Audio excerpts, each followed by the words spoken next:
What's good, YouTube? Welcome to the very first installment of Run It Down with your boy Wayne. And I just want to take some time to thank you guys for tuning in, and I hope you enjoy. So look who we got today, the Candyman himself, Flame. And is it safe to say he's been on a crazy run as of lately? I'm seeing the dude pop up on a track like almost every single week, whether he be producing the fire, featuring on the fire, or producing and featuring on the fire at the same time. He is putting in that work, and he doesn't seem as if he intends on letting up off the gas. So considering his output level and the consistency he manages to uphold, the music clearly speaks for itself. So taking it back to his TWC days, right? I considered his work great above the rest. I mean, the dude put out 4 projects in the span of 2 years. 4 projects in 2 years. That's a lot, guys. That's crazy output rate. Granted, 2 of them were EPs, but he didn't show any signs of slowing down, with releases like Clouds coming out November 2017. I mean, this project, it put him on the map, well, basically on the hip-hop scene in SA, with tracks like Pray For Us, The Message, Celebration, and Money Today. Guys, Money Today is a smash. Reese, Flame together, undeniable. But you could arguably say that like this project was a classic.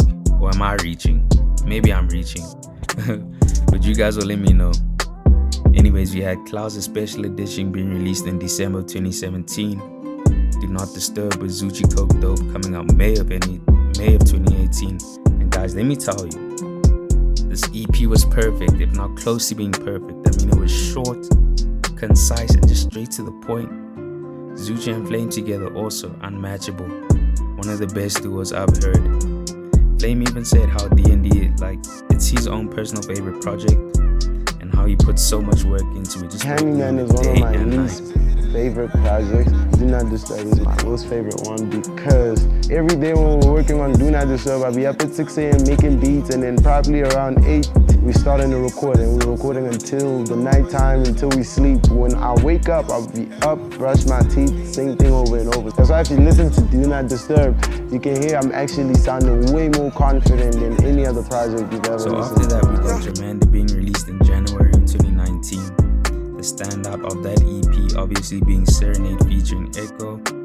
And like with all this output, like it just shows like he's constantly working and making sure he remains within the minds and the ears of his listeners.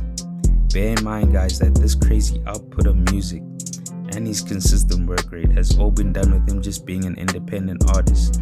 Let's not forget he left Ambitious at the same time with Reese, so all of this music was just him being an independent artist, and I find that crazy.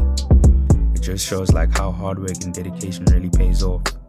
So it's quite clear that the K1 rapper takes his position as a musician seriously, where it seems as if he's always working in the stew, always coming up with something new and fresh. And there's no doubt that he considers himself as his only competition.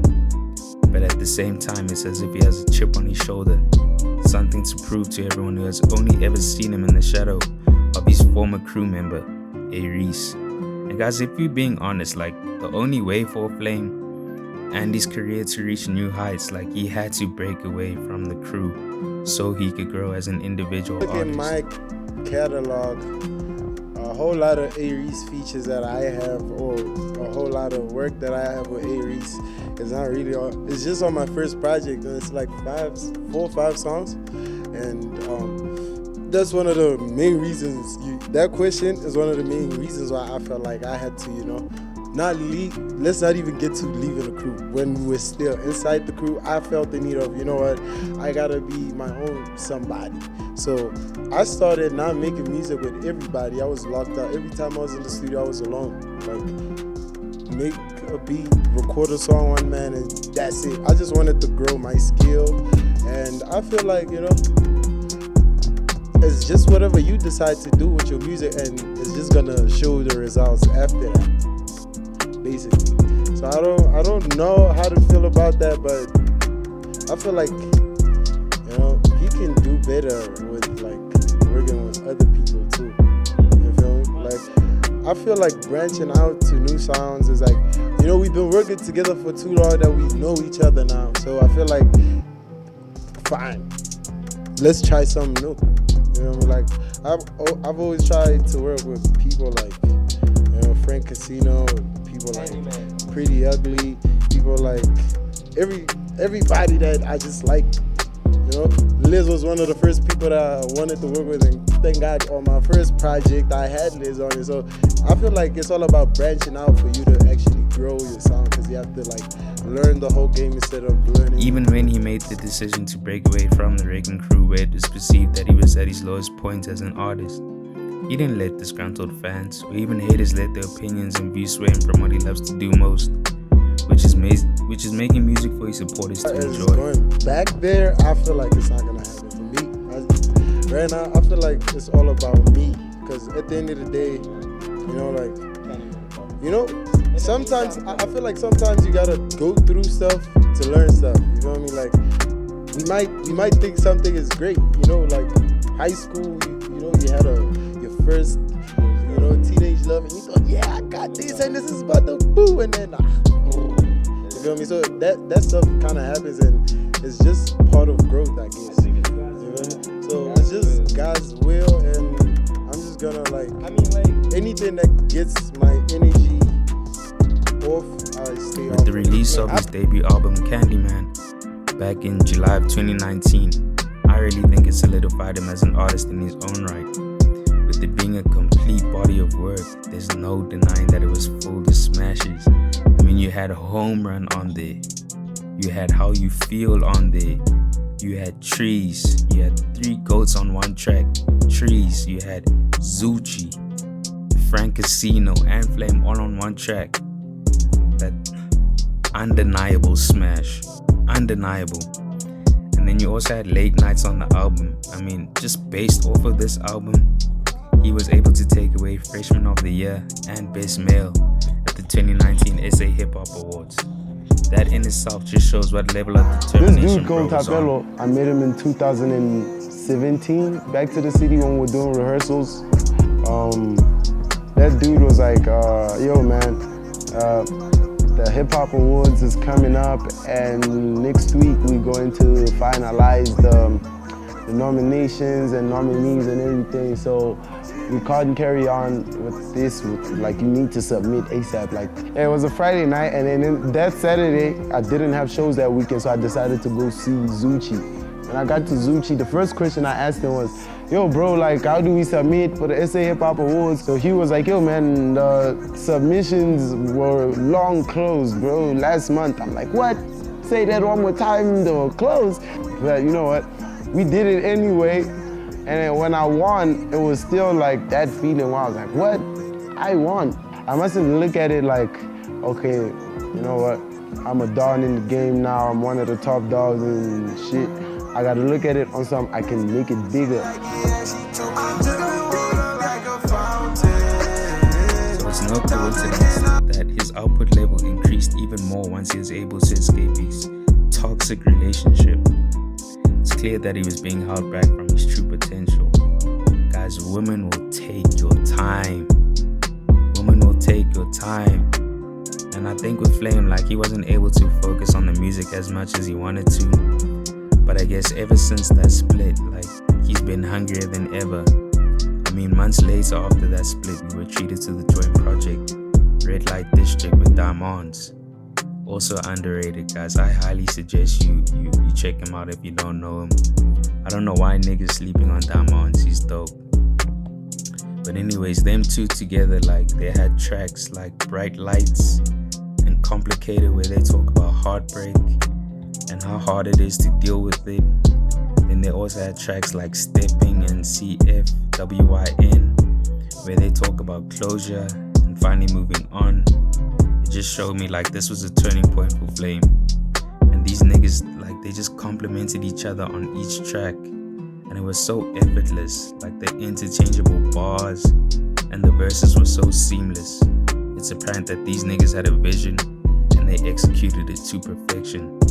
So fast forward a couple months later and we get his most recent project, Dead or Alive. Now I must say, like, this was one of my favorite projects of 2020. if not my favorite one, to be honest. I mean, start to finish, each track was undeniably good. No skips whatsoever. With tracks like How Long, stays on repeat. FaceTime, stays on repeat. Like, both tracks are so like catchy, like just make you want to sing to it like non-stop. And then we also got Sin City on there, where he tried something new. Like, usually you know Flame for his melodies, but like he had bars on this one, so I wasn't expecting that from him. So I really messed with that track as well. And then we also got Buddy with Nasty, and another track I did not expect. I didn't know I needed like Flame and Nasty on the same track together. That's a dope duo as well. Hope to get like more from them as well, like on the track. And like on this project, like he showed a lot of growth with his range, with the melodies and the versatilities with the bars, which is why I bruised this project for like 2 months, like non-stop. I listened to it, and it just showed me like how much of an artist he really is. So currently this dude is still creating at a crazy rate. It's mostly features at the moment, but he's still putting in that work. I mean, with tracks like Stripes, where he's featured with Blackie, and experimental shit, Growth, he entered the track on some ASMR shit. He started off whispering. It just showed me like he's become experimental, and like the growth he's achieved in his sound, like it's constant, it's non-stop. So we also had the release of New by Tejo, where he's featured with Blackie as well. And then we also recently got From Dusk Till Dawn by 25K, where he's also featured on. So like both tracks, the hooks, Flame is nice with the hooks. I mean, genuine chat, like I'm finding myself either humming or trying to sing along to the hooks. They are memorable, no lie. Like, he might actually be the hook king. It's either him or Nasty, but you guys decide. They're both dope nonetheless. So guys, let's not forget, this man has been in his producer bag heavy. I didn't know at all, but it just shows like how he's constantly working, and like he's producing hits not only for himself, but hits for his peers as well. I mean, have you guys heard Jack by Nasty C? Don't lie to me. I know you guys have heard it unless you've been sleeping, but that track is a smash, and it's a smash that your boy produced. I also just recently found out that he produced Pick You Up for Ricky and Reese. I had no idea this nigga was silently producing smashes for your favorite artists as well as mine. He's also executive produced a few projects as well, from his own album Candyman to Thanks For Nothing by Mash Beats and More of Me by Echo. It's safe to say he's always working on something new, and there's still more to come. Like, I've seen a crazy amount of snippets that he's constantly teasing on Twitter and IG, and these snippets don't sound like fillers. They sound like tracks that could turn into something big. Given enough time, they could turn into something big. So with an alleged joint project with 24 Hours and his own upcoming album Winter Nights that he's currently working on, he's not showing any signs of slowing down, and we as fans just get to enjoy all that good music. So the work rates, the growth, the consistency, as well as the quality of the music, it's all undeniable.